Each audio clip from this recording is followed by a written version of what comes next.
Hey friends, it's Odie. I'm out here. I just come in from church today. It's a Sunday afternoon in May the 18th. It's pretty cloudy, and I'm out here in my little garden where I love to be. And today I'm fixing to pull up some of these larger onions.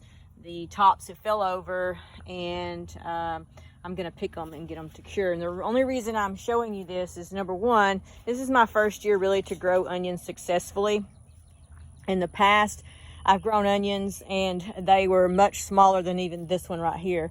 This one didn't get a big bulb on it. But I think what I've decided to do, this is a success of mine, and I'm gonna do this next year, is I grew onions in these tubs right here, these wicking tubs.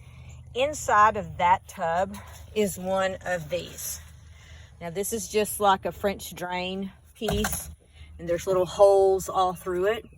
And on the ends of it, show this, I have this, what do you call this, wheat cloth. And then around, I just put a piece of wire or string around it so that it doesn't come off. And then we'll do the same thing on the other end. And then it's inside of the tube. This one needs to be cut a little more. Now what that does is, then I put the soil over the top of it. And if it gets real wet, this is kind of like a reservoir for the water. Soil cannot get in here. And then when the soil needs it, it will wick up. It will wick, meaning it will soak up like a wick soaks up the oil in a lamp. I used these originally with a lot of my gardening. I had watched a gentleman on YouTube who grows successfully in wicking tubs. I followed his instructions. I didn't have good luck my first year. I did potatoes. My potato crop was meh, but honestly, it's probably because I let them get too wet. These have holes about 6 inches above the bottom. And then I went ahead and put a hole in the bottom, because what I found was that we were getting way too much rain, too much water, and no drainage. And so I did put a hole in the bottom. The gentleman did not say to do that, but I did that for the next year. This year I didn't really use them that much, but I did use them. I grew my spinach inside of these. That's my spinach going to seed, but I put some onions inside. I also put onions over in this right here, which those are like spindly garlic. That's garlic, and I don't really know. I've never grown garlic. I don't really know what's going on. It looks terrible. But then I had all of this full of onions, and they did pretty good. They got about this big for the average. Now I've got spaghetti squash that's just come up. I also put some onions, like such as these. See this one? And this is kind of what I got in this bed. I did get some large ones over there. They're more like this that I haven't picked yet. Their stems are still upright. But I think next year, and what I don't like about this is that I had so many onions, I didn't have room to plant anything else, which I guess I'm, whatever. But this has worked out great. Now, so I think next year I'm going to do all of these in onions, and then that saves my beds for other things. So I just wanted to share that idea with you. Some of you are onion growing pros. You have rows of onions. You have a garden full of it. And that's great. Here's another of these wicking tubes that need to go in here.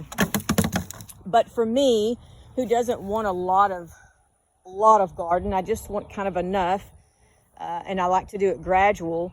This really worked. I was so proud. I wanted my onions to get large, like in the grocery store, but I didn't think I could do it. This is actually my third year to grow onions.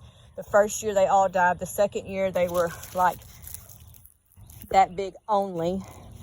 And this year I figured it out. So that's just an idea for you for next year. Or if you just want to do some backyard gardening, these were mineral tubs. We have cows, and there's minerals. There's a kind of they lick on it until it's all gone. And we just save the tubs. They make great gardening tubs. They come in different colors according to what minerals you get. So of course, this is the colors we have. So I would encourage you, look up wicking tubes online. I'm not a professional at it. I'm just sharing with you what my experience has been. But there are people, and there is a gentleman online who uses wicking tubes. It makes it look so easy. He's just good at it. He's been doing it a long time. He probably has a good soil inside of it.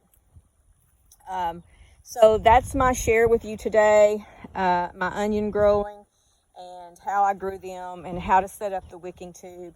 I also have wicking tubes in the bottom of these beds over here, these raised beds. Not these are right on the ground, but I think as I go up, I'll probably add wicking tubes to them. That's a transplant, it looks terrible.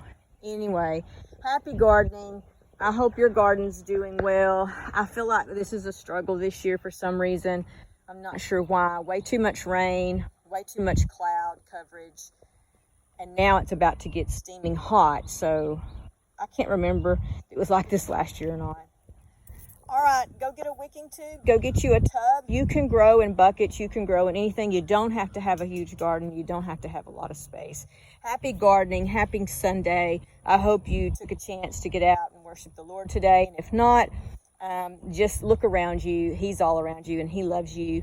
And we'll talk to you later. Give us a thumbs up.